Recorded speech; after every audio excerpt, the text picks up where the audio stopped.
گسنیسه دوشنبه و این طرف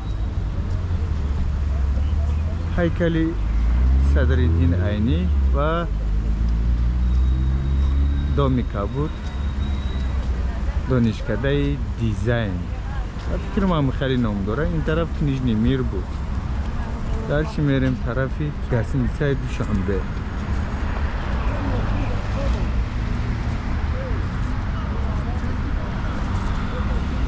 این طرف وعدت همه اجازه جمشیده اسنوفکو یعنی که مرشد کو تاکسی های وعدت. این طرف گسنیسه دوشنبه و زیر پیشش میگذاریم.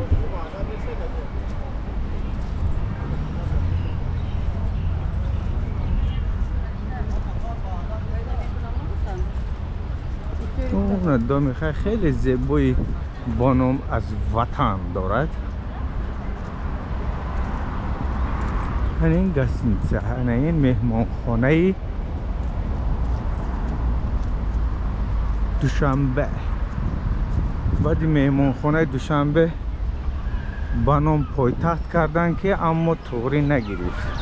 گفتم بیاین دوشنبه بهتر است.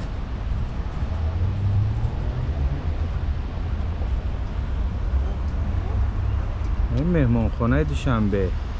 مهمانان عزیز می توانید آمده در این مهمان خانه که با فکرم 5 نه 7 ستارگه است.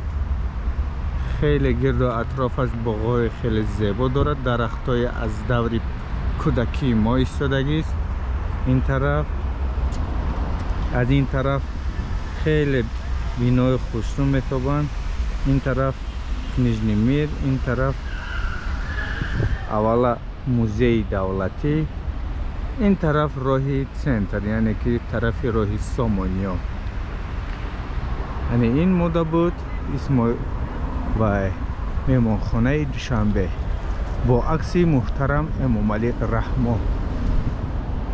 یکنه چقدر جای زیبا دارد. درخت ها تا حتی میرسن. دیده خیلی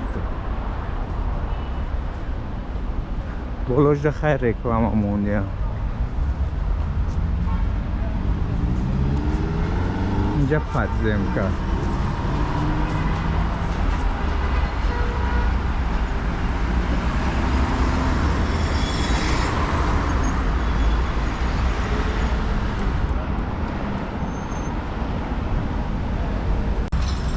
این خیلی باقی مانده بینایی مهمان خانه دوشنبه است.